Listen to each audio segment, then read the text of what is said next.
What would you do if the only thing your late brother left you was a collapsing cabin everyone in town said was worthless? When Caleb Ward returned to the quiet valley of Silver Creek, all he inherited was that broken structure on a lonely hillside, along with the memory of a brother the town once called crazy. But the first night he stepped inside, something beneath the floor felt wrong, or perhaps unfinished. When Caleb finally began digging under the cabin, he uncovered more than old timber and packed dirt. What lay hidden below would not only change his life forever, it would challenge everything the town believed about survival in the harsh Wyoming wilderness. Before we dive in, let us know where you're watching from. Stay with us because this is the story of a forgotten brother, a secret beneath the earth, and the discovery that changed an entire valley. The last heat of summer was fading when Caleb Ward rode back into Silver Creek. Dust drifted lazily across the narrow road, leading into town, stirred by a dry Wyoming wind that rattled the old fence posts along the valley. The mountains beyond the hills were already turning a deeper shade of blue, a quiet sign that autumn was close behind. Caleb guided his tired horse down the road at an unhurried pace, his coat streaked with travel dust, his hat pulled low against the glare of the afternoon sun. He had not seen Silver Creek in nearly 8 years. The town looked smaller than he remembered. A few new buildings had appeared along the main street, but the place still carried the same rough, stubborn character he had grown up with. Wooden storefronts leaned slightly into the wind. A faded sign creaked above the mercantile. Somewhere, a hammer rang against iron from the blacksmith's shed. Caleb did not slow down to take it in. His face was darker than most men in town, weathered by years of working ranches across Montana and the Dakota Plains. His clothes were worn, but well cared for, the kind of clothes that came from long days under the sun and longer nights sleeping near campfires. He was a man used to open land and silence. Yet even after all those years away, something about riding back into Silver Creek felt heavy in his chest. He had not returned because he missed home. He had returned because Daniel Ward was dead. The letter had reached him weeks earlier while he was working a cattle drive in western Wyoming. A short message written in careful handwriting from the sheriff of Silver Creek. Your brother Daniel Ward passed away in an accident in the forest 3 months ago. You are listed as next of kin. His property remains unclaimed. Caleb had read the letter 3 times that night. Daniel had been 5 years older than him. Quiet, thoughtful, the kind of man who preferred books and tools to crowded saloons. The two brothers had never argued much, but distance had slowly grown between them over the years. Caleb had left Silver Creek chasing work and open land, while Daniel stayed behind, living alone on a small patch of rocky ground outside town. They had written to each other less and less. Now there would be no more letters. Caleb pushed the thought aside as he rode through the center of town. A few people glanced up from the boardwalk when they saw him pass. Some recognized him, though it took them a moment. Caleb Ward, one man muttered from the porch of the general store. Caleb nodded once, but didn't stop. He left the town behind soon after turning his horse toward the western edge of the valley. The land there rose gently toward a line of low hills dotted with scattered pine trees. Daniel's property lay somewhere out there, far enough from the town that few people bothered visiting. The wind grew stronger as Caleb rode out of Silver Creek. By the time he reached the small ridge overlooking the land, the sun was beginning to dip lower in the sky. He stopped his horse. Below him stood the cabin. It looked worse than he expected. The structure leaned slightly to one side, as if the wind had been pushing it for years and had nearly won.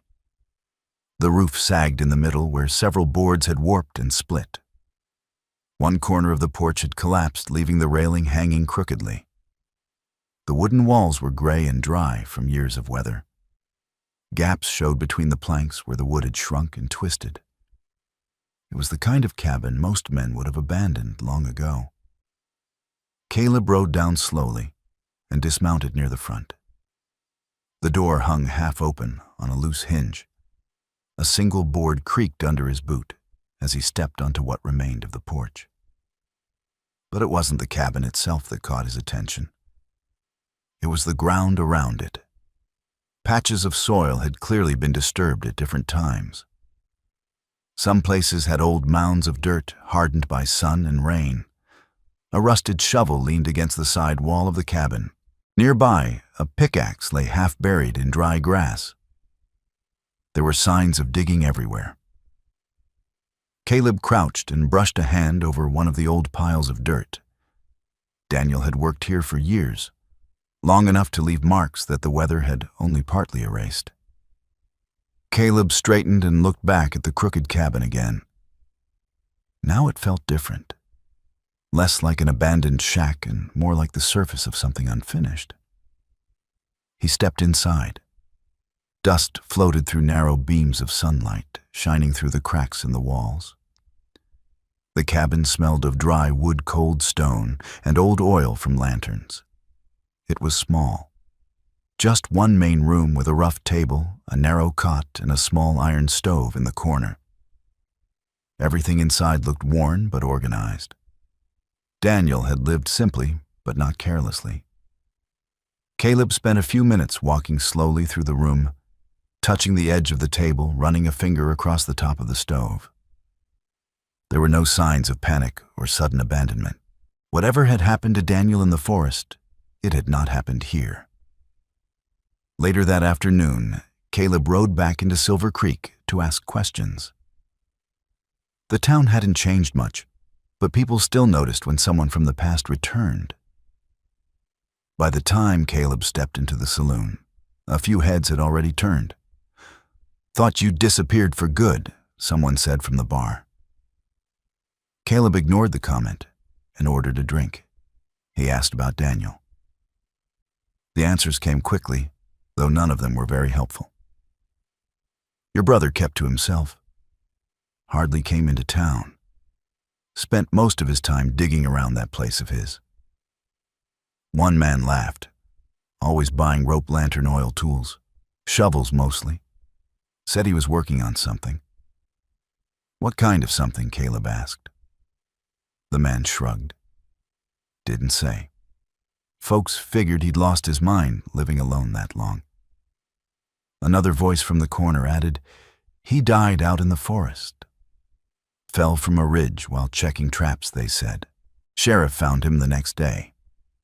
The conversation drifted after that. But Caleb had heard enough. To the town, Daniel Ward had been nothing more than an eccentric man who spent his final years digging holes in the ground.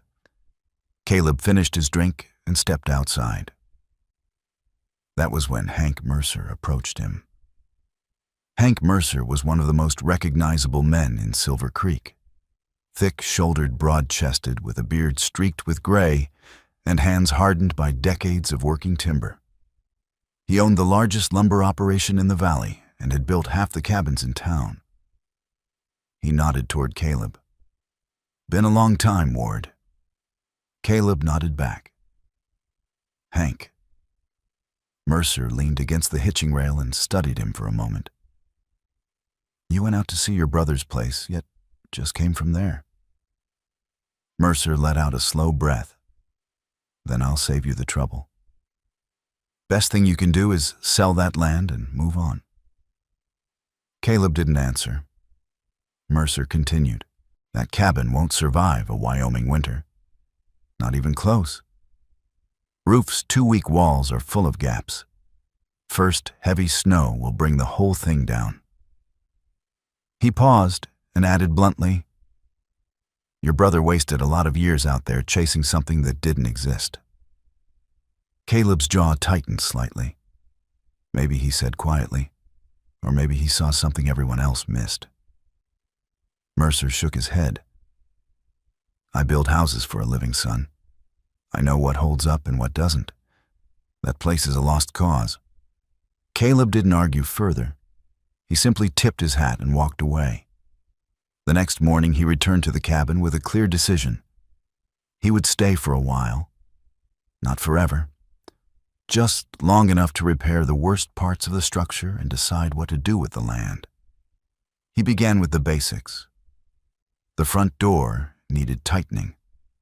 Several loose boards along the wall had to be nailed back into place. He cleared away piles of dust and old cobwebs that had gathered in the corners. As he worked, Caleb began noticing small details Daniel had left behind. Some tools were arranged too carefully to be random. Certain sections of the wall had been reinforced with newer wood. A few boards in the floor looked newer than the rest. Daniel had repaired only very specific parts of the cabin, not the ones most men would have fixed first. It was as if he had been protecting something beneath the surface.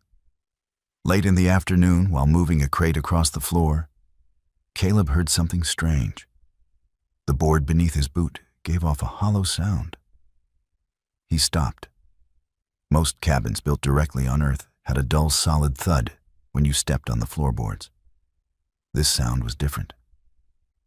Caleb stepped again. The hollow echo came back. He crouched and knocked on the floor with his knuckles. The sound repeated. He moved a few feet to the side and knocked again.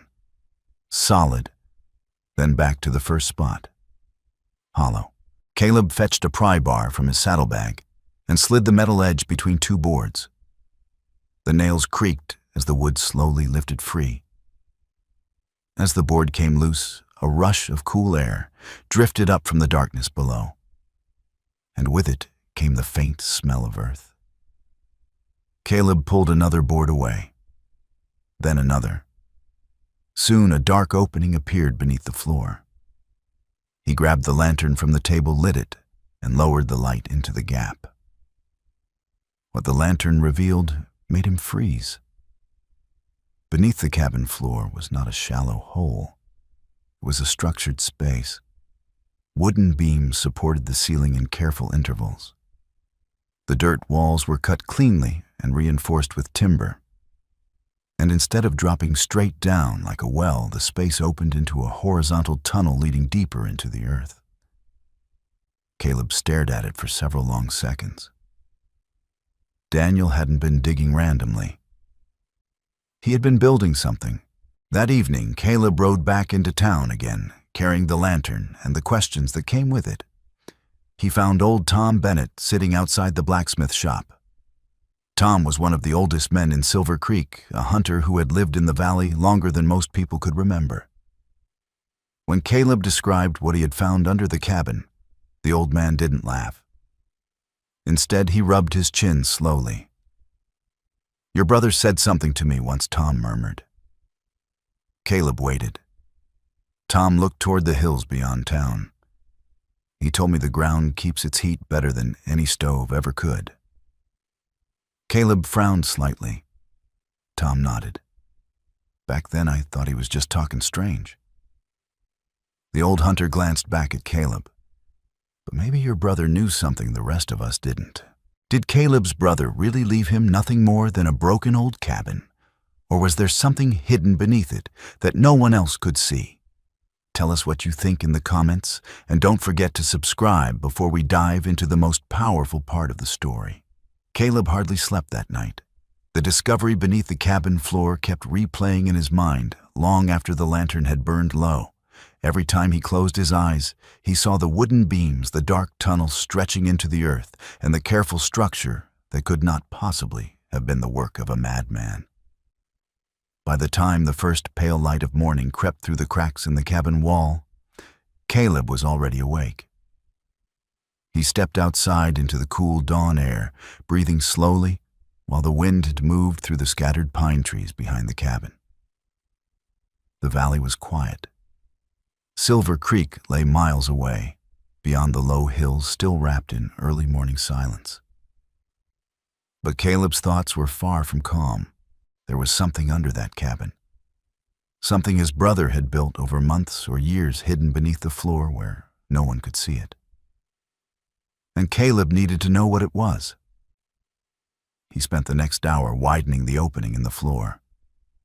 Using a pry bar and hammer, he carefully removed several more planks, stacking them neatly against the wall so he could replace them later if needed. The opening grew large enough for a man to climb through. Before going down, Caleb prepared carefully. Years of ranch work had taught him that curiosity alone could get a man killed if he wasn't cautious. He gathered what he might need: a coil of rope, his lantern, a shovel, a small dagger that had traveled with him for years, and an old revolver that still fired true.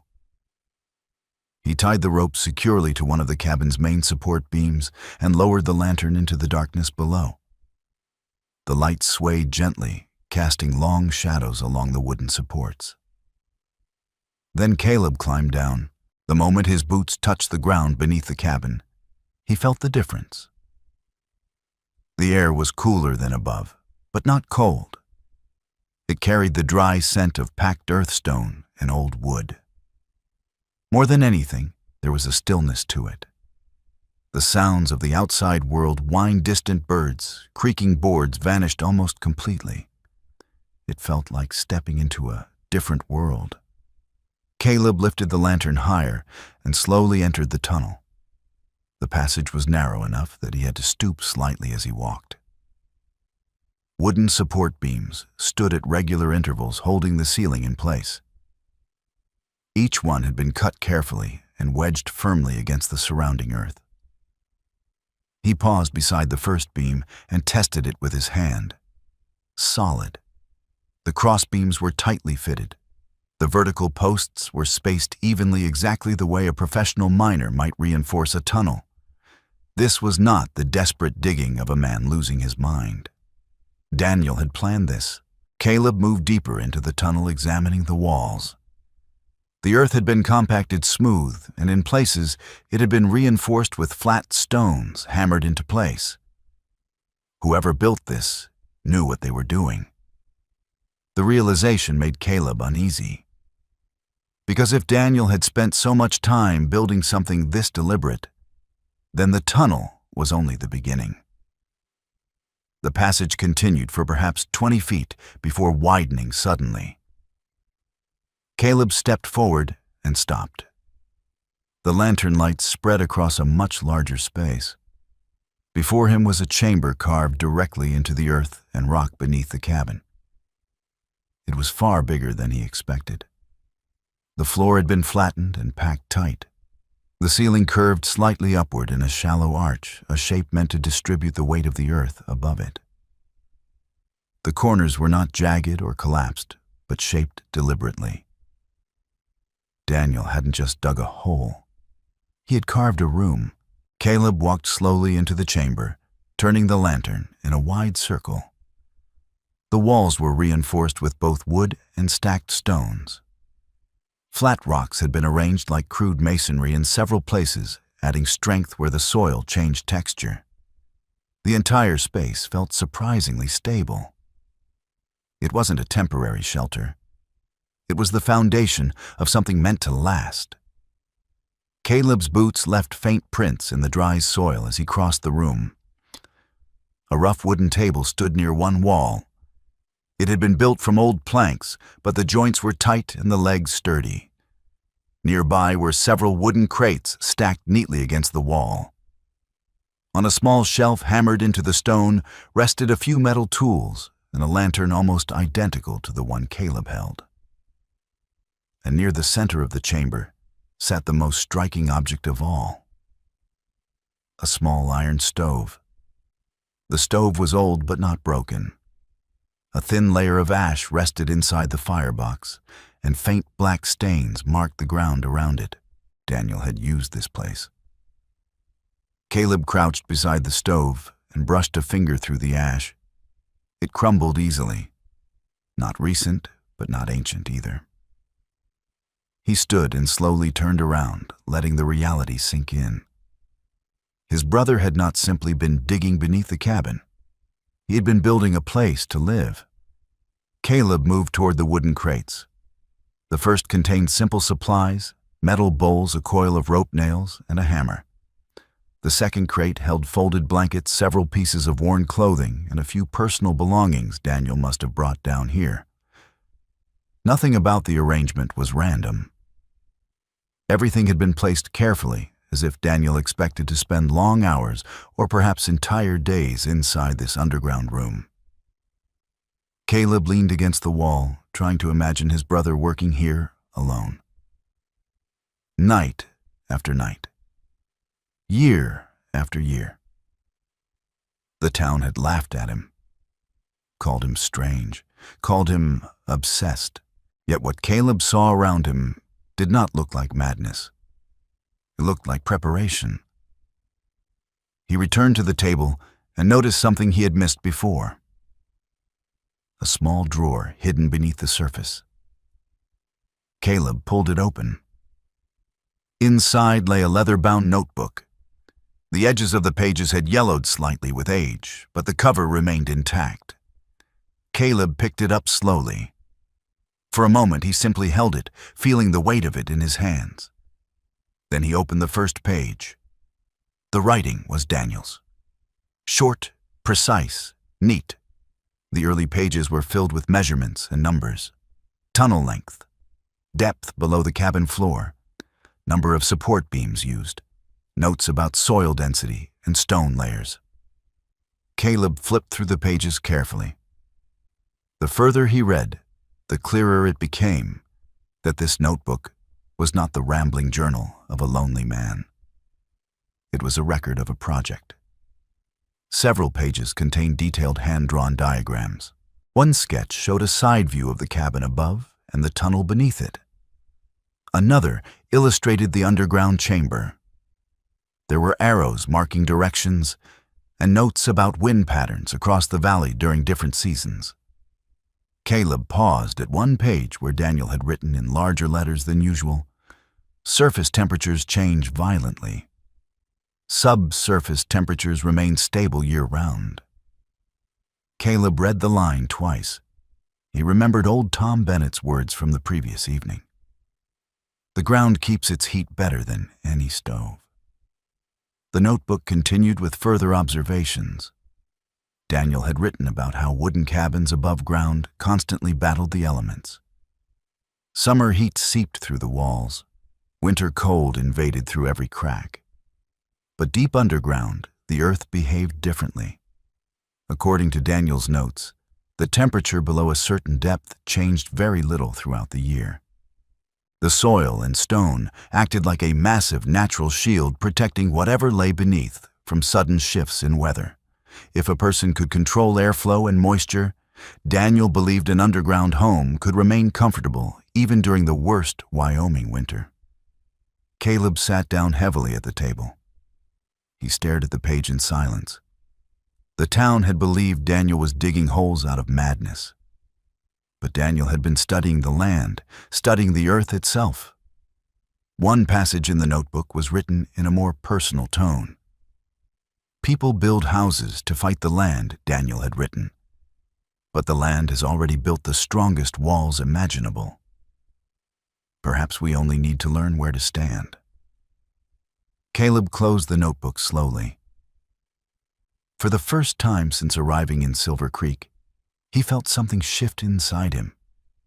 He had come here planning to repair the cabin, sell the land, and leave.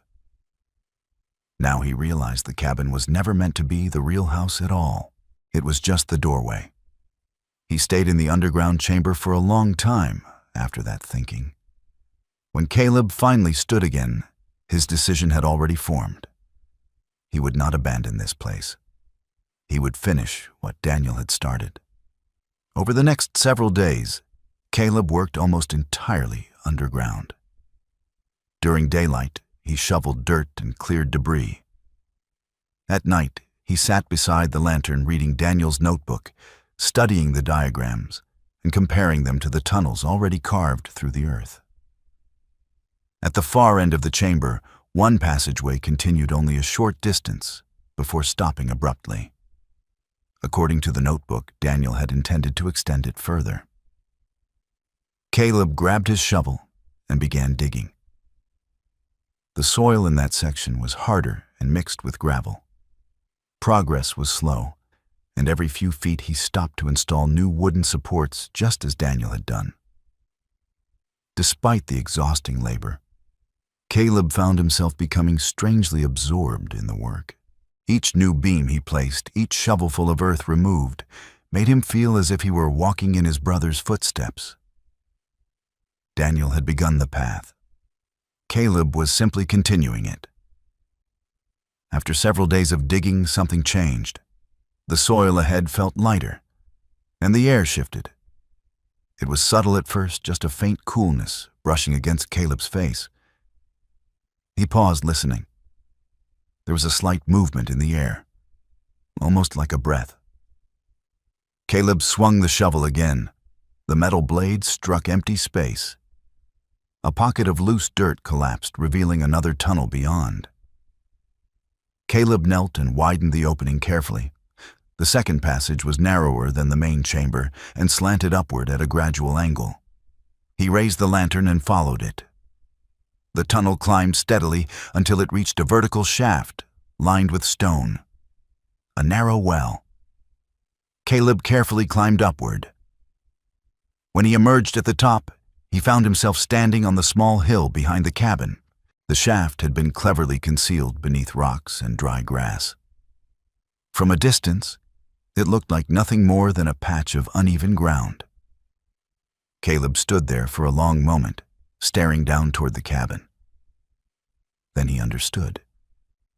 The cabin entrance lay at the lowest point of the system. The underground chamber sat in the middle, and this narrow stone shaft opened at the highest point on the hill, exactly as Daniel's diagrams had shown. It was a ventilation system. Air warmed inside the underground chamber would rise and escape through the higher shaft. As it did, cooler air would naturally be pulled downward through the cabin entrance. The system required no machinery, only gravity and the natural behavior of warm air. Caleb climbed back down the shaft and cleared the remaining debris blocking the airflow. The moment the passage opened fully, a gentle current of air moved through the tunnel. It was subtle but undeniable. The flame of Caleb's lantern flickered slightly. For the first time, the underground room felt alive. The system Daniel had designed was finally breathing. Caleb leaned against the wall and let out a long breath. His brother had almost finished this place. Only a few final steps remained. From that day forward, Caleb stopped thinking of the chamber as a hidden tunnel. It was a house. He expanded one corner of the room into a small sleeping area, leveling the floor and installing additional beams for support. On the opposite side, he began digging a storage room that could hold food through the winter. The old iron stove was cleaned and repaired. The ladder beneath the cabin was strengthened. Above ground, the crumbling cabin remained exactly as it had been, an unimpressive shell that concealed everything below. Meanwhile, rumors spread quickly through Silver Creek. People noticed Caleb hauling supplies back and forth from town. They saw him loading tools and lumber into the cabin day after day. Soon the gossip began again. Looks like Caleb's gone the same way as Daniel. Ward men love digging their own graves. Some people even placed quiet bets on how long Caleb would last before abandoning the place. When Caleb visited the general store one afternoon, Hank Mercer made sure his voice carried across the room. Whole Ward family seems fond of burying themselves alive. Several men laughed. Caleb looked at Hank for a long moment, but said nothing. Then he paid for his supplies and left.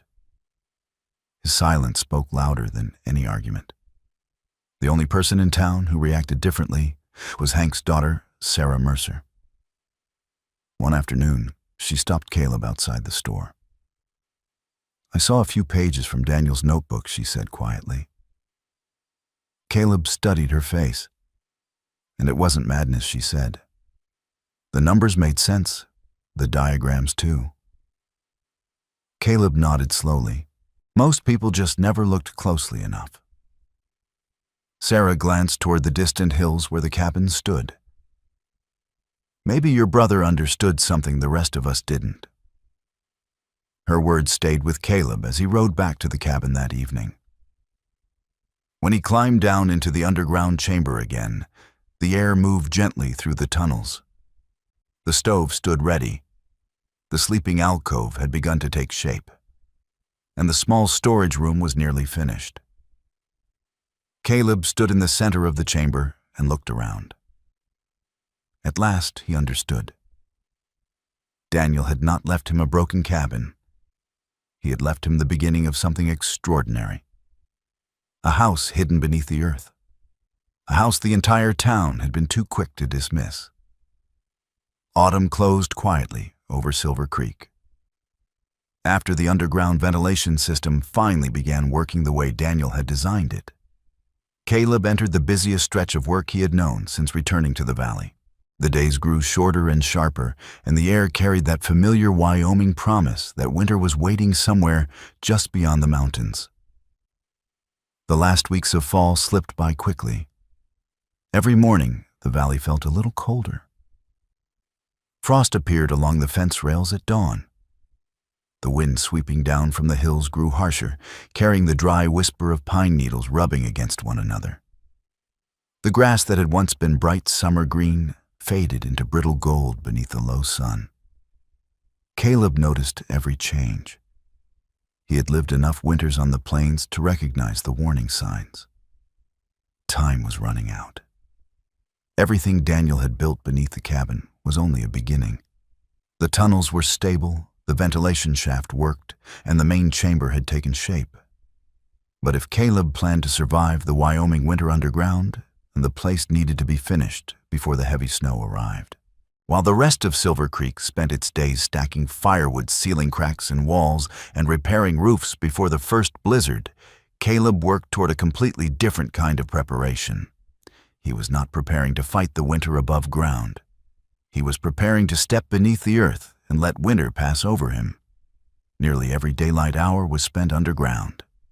Caleb reinforced the wooden supports in the main chamber, checking each beam carefully, where the packed soil met the harder stone layers beneath. He expanded the sleeping alcove just enough to fit a simple wooden bed frame, a wool blanket, and a small chest where he kept the few belongings he owned. On the opposite side of the room, he built a storage space exactly where Daniel's diagrams had suggested.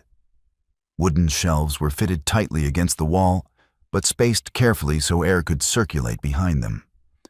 The iron stove took nearly an entire afternoon to repair.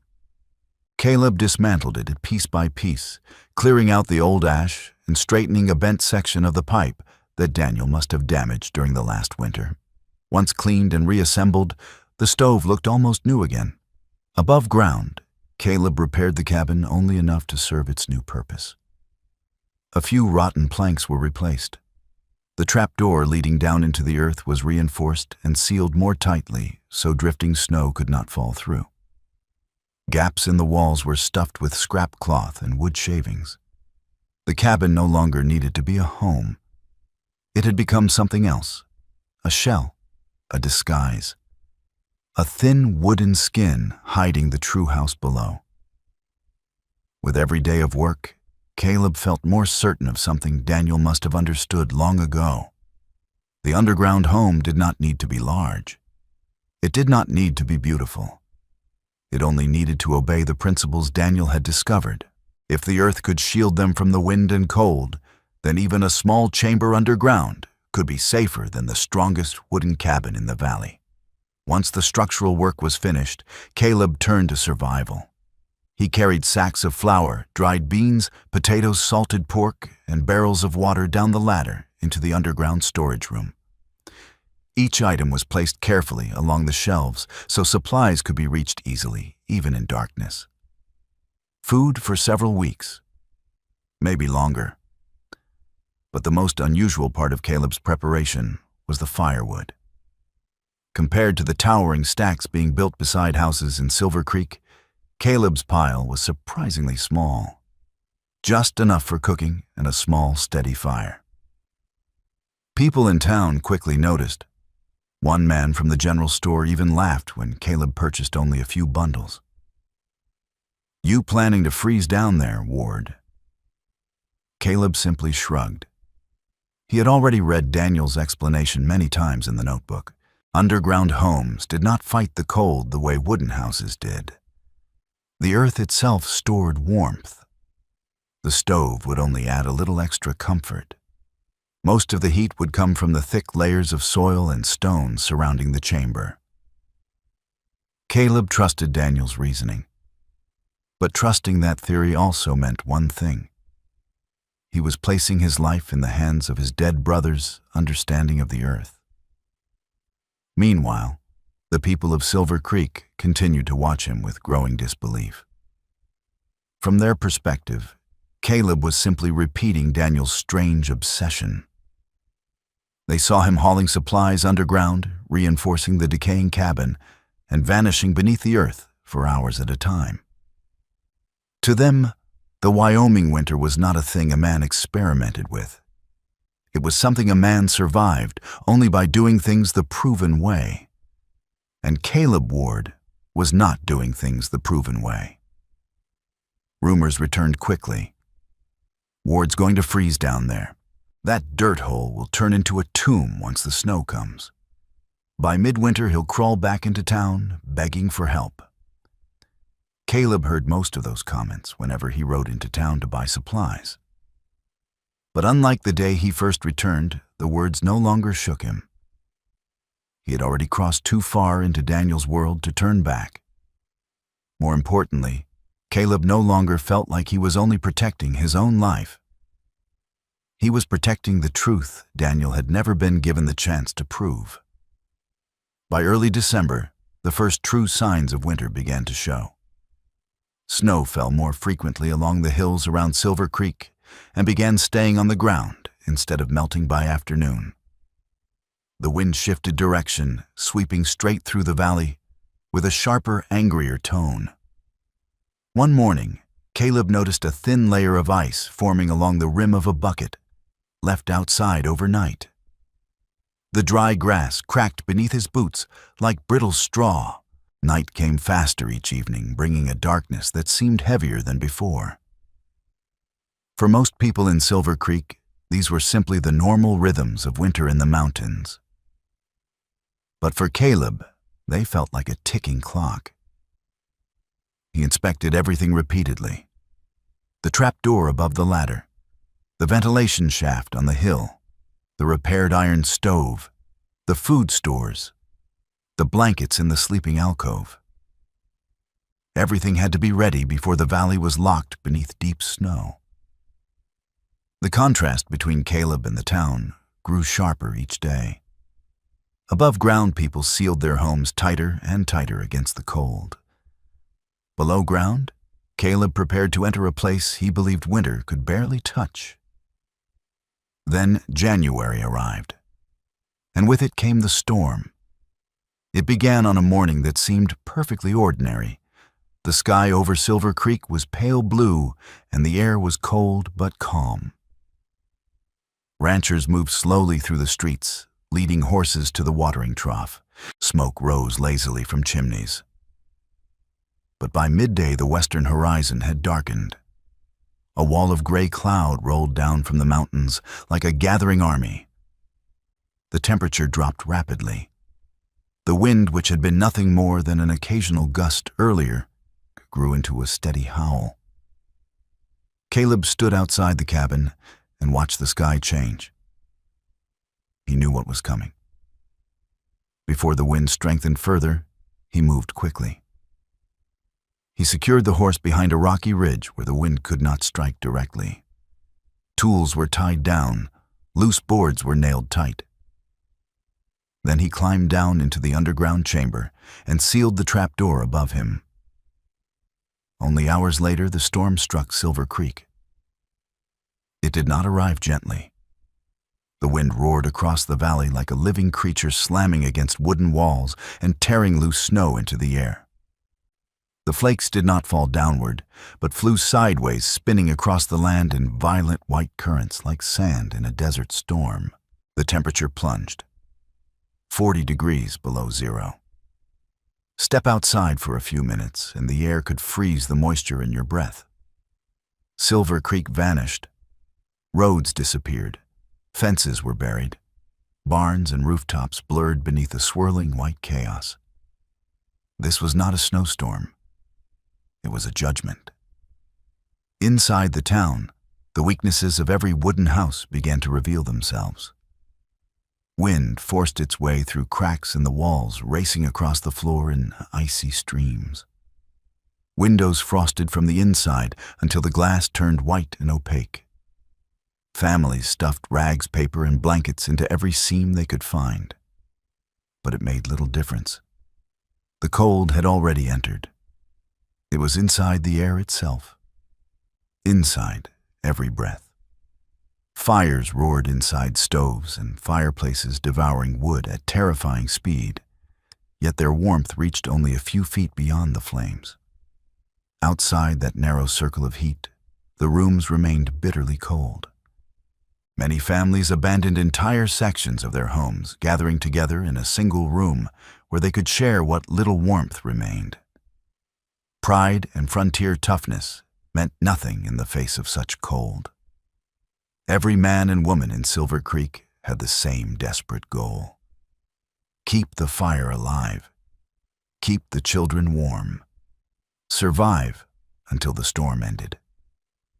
Even Hank Mercer's house was not spared. The man who had built half the valley's cabins now watched helplessly as the wind forced its way through the walls of his own home. The fireplace burned day and night, yet the air remained sharp and freezing. His wife and children sat wrapped in layers of blankets beside the fire. Frost crept across the interior walls like white veins. A cup of water left on the table froze solid within an hour. Hank moved constantly, shoving cloth into cracks and feeding more wood into the fire. But the house no longer felt secure. For the first time in years, Hank Mercer understood that wood alone could not defeat a Wyoming winter. By the second day of the storm, fear spread through the valley. Wood piles that had seemed enormous only days earlier were shrinking dangerously fast. Every trip outside to check livestock exposed men to winds that cut through clothing like knives. Several animals froze where they stood in the barns. The sound of the storm, howling wind, rattling boards, and frightened livestock filled the night like the noise of some distant war. No one was laughing about Caleb Ward anymore. Instead, people began thinking thoughts they had once dismissed as foolish. If the walls were thicker, if the houses were sealed tighter, if there were some way to keep warmth without burning endless piles of wood. They never spoke those thoughts aloud. But the storm was forcing them to confront something they had long ignored. Maybe the way they lived had always been more fragile than they believed, and if the storm lasted much longer, some families might not survive it. Yet far beneath the broken cabin on the edge of the valley, the world was very different. Inside the underground chamber, the air remained calm and steady. No wind roared through the walls. No snow forced its way through cracks. The thick earth surrounding the chamber acted like a shield absorbing the fury of the storm above. Caleb sat comfortably near the iron stove. The fire inside it was small, only a modest flame, but it was enough. The warmth spread slowly through the packed soil floor and the stone walls. Unlike the violent heat of a fireplace, which burned hot near the flame and left the rest of the room cold, this warmth moved gently and evenly through the chamber. Caleb did not need layers of clothing. The air around him felt stable and quiet. It was as if winter had simply been erased. He placed a pot of soup on the stove. Soon the scent of broth, salted meat, and herbs filled the underground room. The lantern beside the table cast a soft golden glow over the stone walls. Far above, the storm continued to rage. But down here the noise barely existed. Just a faint murmur. Caleb opened Daniel's notebook again. This time he read the pages differently. Before he had read them searching for answers. Now he read them while sitting inside the answer itself. Everything Daniel had written was real. The stable temperature, the steady airflow, the way the earth itself held warmth. Daniel had not been digging in madness. He had been listening to the land.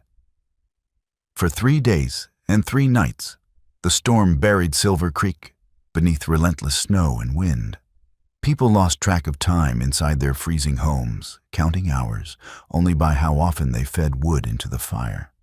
Outside, snow piled so high that fences disappeared and rooftops groaned beneath the weight. The valley looked less like a place for human life and more like a frozen wilderness swallowing everything. But beneath the earth, Caleb remained safe. And as the small fire crackled quietly in the stove, he understood something Daniel had known long before anyone else. This storm was not just weather. It was proof. If Caleb was still alive when the storm finally ended, then Daniel's idea would be proven true. Not just for one man, but for the entire valley. Because the earth beneath their feet might be the strongest shelter they had ever ignored. When the 4th morning arrived, Silver Creek lay beneath a silence so strange, it almost felt unnatural. The wind had died, but the cold remained sharp and rigid like glass. The entire valley had changed. Snow covered everything. Where roads once ran between the houses, there were now only smooth, white slopes. Fences had vanished beneath drifts piled higher than a man's chest. Barn roofs sagged under the crushing weight of frozen snow. Silver Creek no longer looked like a town. It looked like a maze carved out of ice. One by one, doors creaked open as people cautiously stepped outside for the first time since the storm began. Men squinted into the blinding white light reflecting off the snow. Women wrapped blankets tightly around their shoulders as they stood in their doorways, trying to recognize the familiar shapes of their own yards. The damage quickly became clear. Several roofs had bowed inward. A few barns had partially collapsed. Snowbanks swallowed entire sections of fencing. People began digging. Everywhere across the valley, shovels struck frozen snow in slow, heavy rhythm. Each scoop was hard and compacted like carving through stone. Families worked quietly, clearing paths from their doors and checking their property piece by piece. Inside the barns, some livestock had not survived the cold. The firewood stacks beside many homes were nearly empty. No one spoke loudly about what they had endured, but every face in Silver Creek carried the same understanding. The valley had just lived through the harshest storm in years. And as the stories began to pass between neighbors about frozen windows, collapsing barns, and nights spent feeding the fire, hour after hour, one name slowly began to surface. Caleb Ward. The man living alone in the broken cabin on the far edge of the valley. Sheriff Cole Harper heard the name more than once that morning. He was standing beside the general store when a rancher shook his head and muttered, "No way he made it." Another man replied quietly, "That cabin couldn't stand half that wind." Cole Harper looked out across the snow-covered valley for a long moment before speaking. "We'll go check." Within an hour, a small group gathered near the edge of town. Several ranchers joined the sheriff. Hank Mercer came as well, his heavy coat pulled tight around his shoulders. A few others followed silently, their boots already sinking deep into the snow. No one said it out loud, but most of them believed they were riding out to recover a body. The path toward Caleb's cabin had almost disappeared. Snowdrifts forced the men to lift their legs high, with each step breaking through layers of ice hardened by the storm. Progress was slow. Sometimes the road vanished completely beneath the drifts, leaving them guessing at the direction. After nearly an hour of trudging through the frozen valley, The cabin finally came into view. From a distance, it looked exactly as they expected. The old wooden structure leaned slightly to one side. The roof sagged under the heavy blanket of snow. Drifts had piled up against the door and windows. For a long moment, no one spoke. Hank Mercer stared at the cabin with a tight expression. Well, when one of the ranchers muttered, "Looks like the storm finished what time started." They moved closer. But before they reached the front door, Sheriff Harper suddenly stopped walking. Something had caught his eye. "Hold on," he said. The group followed his gaze toward the small hill behind the cabin. At the top of the rise, something strange protruded from the snow. It was a narrow column of stone. At first it looked like nothing more than a small pile of rocks stacked together. But when they climbed the slope and approached it, the structure became clearer. Flat stones had been carefully fitted together to form a narrow vertical shaft. It rose only a short distance above the snow, barely higher than a man's hand. "Anyone know what that is?" one of the men asked. Hank Mercer stepped closer. He leaned down and squinted at the opening. Then he froze. A thin wisp of smoke drifted upward from the stone pipe. It was not thick smoke like that from a fireplace chimney, just a faint gray thread rising into the cold air. But it was unmistakable. Smoke meant fire, and fire meant someone was alive. The men looked at each other in stunned silence. "Impossible," someone whispered. At that exact moment, a loud creak came from the cabin below. Every head turned. The front door suddenly swung open. Caleb Ward stepped outside.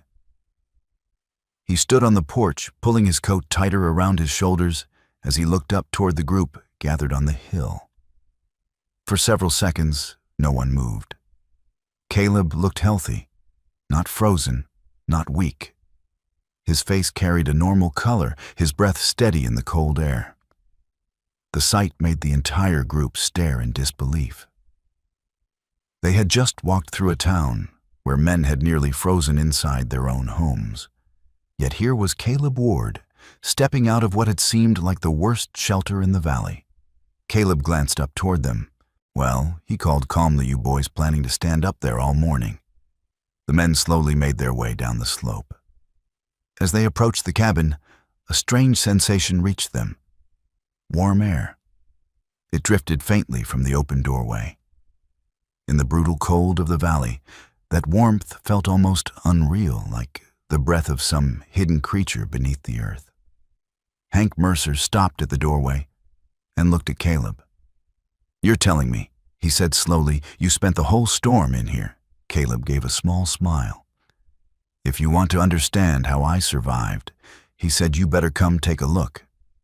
Inside the cabin, Caleb walked across the creaking floorboards and pulled open the trapdoor beneath the rug.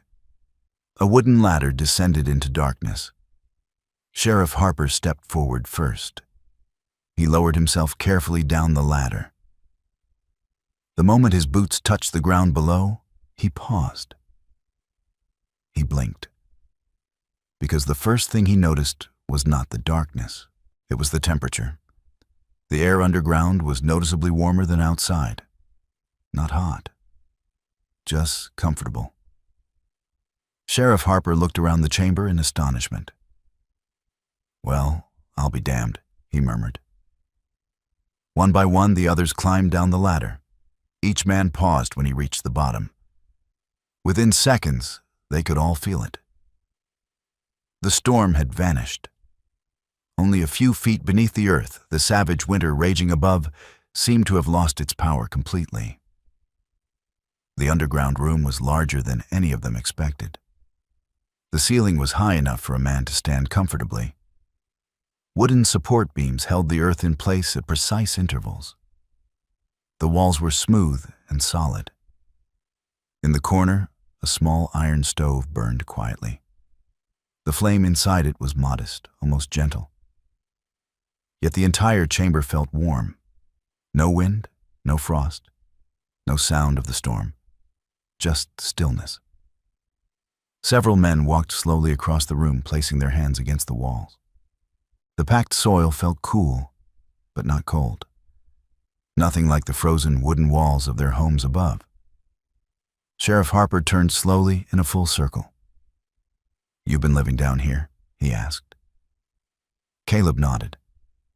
"Since the storm started." The sheriff shook his head slowly. "I've never seen anything like this." Caleb walked over to the wooden table and picked up the worn notebook lying on top. "This was Daniel's," he said. He opened it carefully and spread several pages across the table. The men gathered around. The drawings were simple but clear. Lines showed the main tunnel beneath the cabin. Another passage climbed upward toward the hill. A narrow shaft marked the ventilation pipe they had just seen outside. Caleb pointed to the diagram. "The air moves through here," he explained. "Warm air rises and escapes through the stone shaft on the hill. That pulls cooler air down through the cabin entrance." The men studied the drawings in silence. Caleb flipped to another page. Daniel's notes filled the margins. "The temperature underground stays almost the same all year," Caleb said. "Doesn't matter if it's summer or the coldest winter." He tapped the page. Daniel figured if you built a house inside the earth instead of fighting it, you wouldn't have to battle the cold at all. For several seconds, no one spoke. Then Hank Mercer stepped forward slowly. He ran his hand along the packed dirt wall beside him. In his mind, he could see his own house during the storm. The frozen walls, the howling wind, his family huddled beside the fire. And now here he stood in a place where the winter had barely touched. Hank lowered his hand. "Daniel was right," he said quietly. No one laughed. No one argued.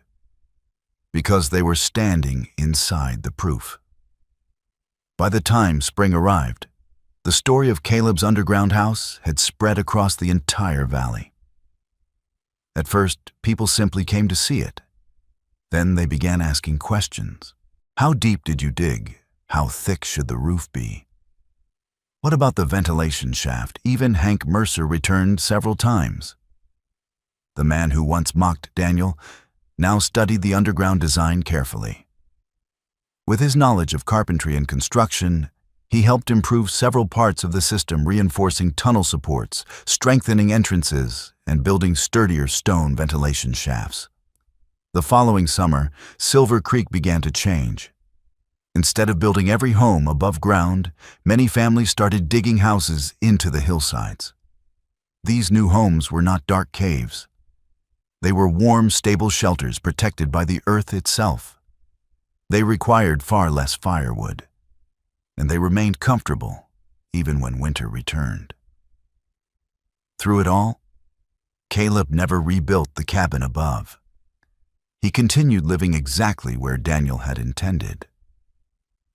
The cabin remained only a simple structure, little more than a cover for the ladder leading down into the earth. The real home was below. For Caleb, that underground chamber was more than shelter. It was his brother's legacy.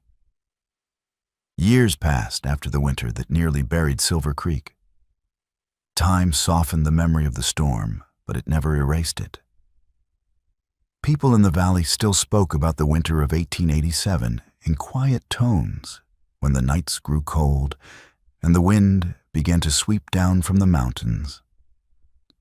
Older ranchers would pause in their stories, staring into their coffee cups or toward the distant hills as if they could still hear the sound of that wind tearing across the valley.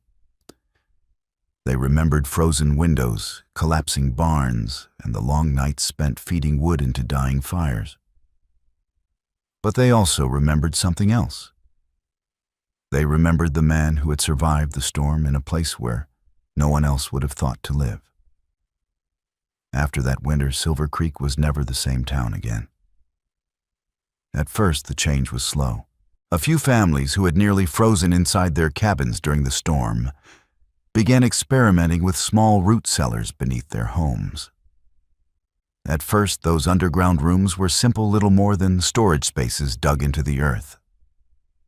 But during the next winter, those same families noticed something. The temperature inside the earth remained steady. The wind could not reach through the soil and stone. The snow piled high above them, but the rooms below remained calm and stable.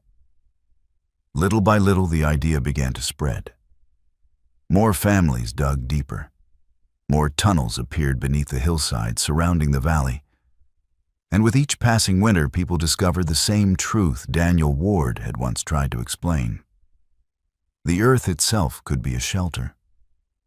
Years later, if someone climbed the ridge overlooking Silver Creek and looked down into the valley, they would see a town that looked ordinary at first glance. Wooden cabins still stood scattered across the land. Smoke still rose from chimneys during the colder months. Horses still moved slowly between barns and corrals. But the cabins were no longer the real homes. They were only entrances. Beneath the hillside surrounding the valley, entire underground spaces had been carved into the earth. Families dug rooms beneath their cabins, bedrooms, food storage chambers, cooking areas, and sometimes even small gathering spaces where neighbors could visit during the long winters. The tunnels connecting these rooms were reinforced with thick wooden beams or carefully stacked stone. Ventilation shafts made of fitted rock rose above the hillsides like small stone towers. On cold winter mornings, thin ribbons of smoke drifted gently from those narrow chimneys. From a distance, it almost looked as if the valley itself was breathing beneath the snow. The people of Silver Creek grew better at building underground with each passing year.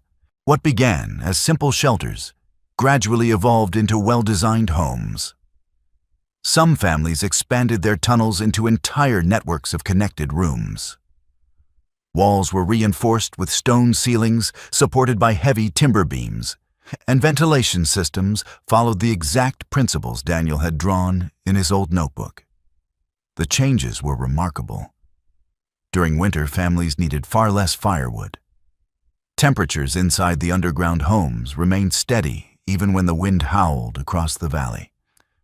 Blizzards that once threatened to destroy homes became little more than distant storms raging far above the earth.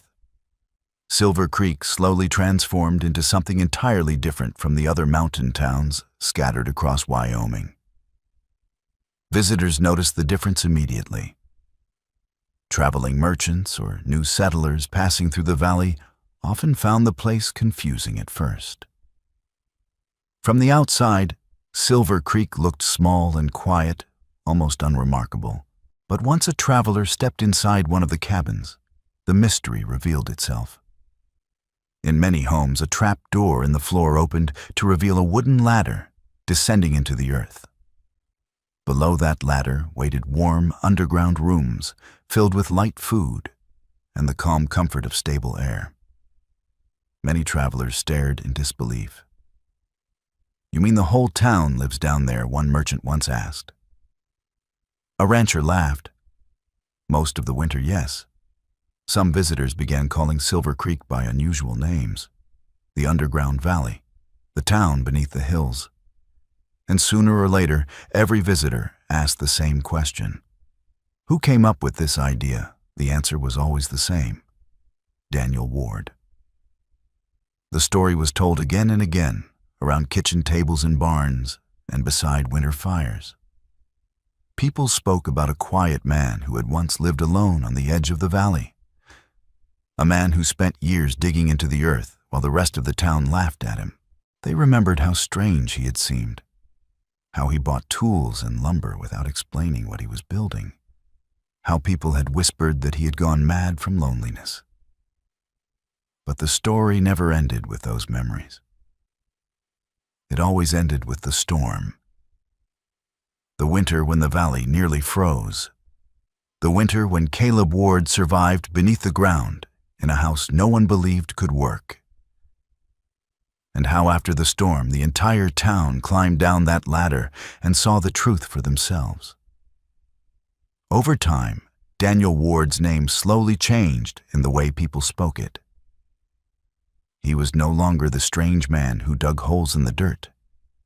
He became something closer to a legend. Children growing up in Silver Creek often heard the story before they were old enough to understand the full meaning of it. Their parents would tell them about the man who listened to the land, while everyone else laughed. They would explain how one man's quiet stubbornness had changed the way an entire valley survived winter. Yet despite all the changes happening around Silver Creek, one thing never changed. Caleb Ward never left the original cabin. The small wooden structure still stood on the hillside at the edge of the valley. The boards were old, and the roof had been repaired many times over the years, but the cabin remained strong enough to stand against the wind. Beneath it, the first underground chamber Daniel had carved into the earth remained exactly where it had always been. Caleb continued living there for many years. Sometimes he repaired a beam or replaced a section of timber in the tunnels. Sometimes he expanded the storage room slightly or improved the ventilation shaft. But he never transformed the place into something grander. For Caleb, that underground room was more than a shelter. It was the beginning of an idea his brother had never lived long enough to see accepted. The notebook Daniel left behind became almost as important as the chamber itself. Caleb kept it carefully wrapped in cloth to protect the aging pages. Over the years, dozens of people came to study it. The pages were filled with simple sketches and notes written in Daniel's careful handwriting. They showed how to dig stable tunnels, where to place support beams, how to build ventilation shafts that allowed air to flow naturally through the underground rooms. Those diagrams drawn by a man once called Crazy became the foundation for the homes now scattered beneath the hills of Silver Creek. People often said the notebook had taught the valley how to survive. Years later, another harsh winter arrived. The sky darkened over the mountains, and the wind returned with a familiar howl. Snow fell heavily for several days, drifting across the valley much like it had during the terrible storm decades earlier. But this time, the town reacted differently. No one panicked. No one rushed to stack mountains of firewood. Instead, as the storm gathered strength, families calmly descended into the underground rooms beneath their homes. Trapdoors closed, ladders creaked, and life continued below the earth. Above the ground, the wind roared across the hills and snow piled high against the cabins. But underground, the air remained steady and warm. Children played quietly in the tunnels. Pots simmered on iron stoves. Families talked and laughed as though the storm above hardly existed. When the blizzard finally passed, Silver Creek emerged almost untouched. The valley had learned something important. Daniel Ward had not simply been right once. He had discovered a better way to live in a land ruled by brutal winters. On quiet winter mornings, if someone stood on the ridge above Silver Creek and looked down toward the valley, they would see an unusual sight. Across the snow-covered hills, small stone chimneys rose from the earth. From each of them drifted thin lines of smoke curling into the cold morning air. Those faint trails of smoke were proof that life continued beneath the soil. Anyone who knew the history of the valley understood exactly where that life had begun. With one man, a man who dug into the earth while everyone else built houses above it. A man who believed the land itself could be a partner rather than an enemy. And because of him, the people of Silver Creek eventually learned a simple truth. Sometimes the best way to survive a harsh world is to listen carefully to the ground beneath your feet. Thank you so much for watching and spending your time with this story. If you enjoyed it and want to hear more inspiring stories like this, please consider subscribing to the channel. Your support helps us keep sharing new stories every week. Don't forget to like and subscribe.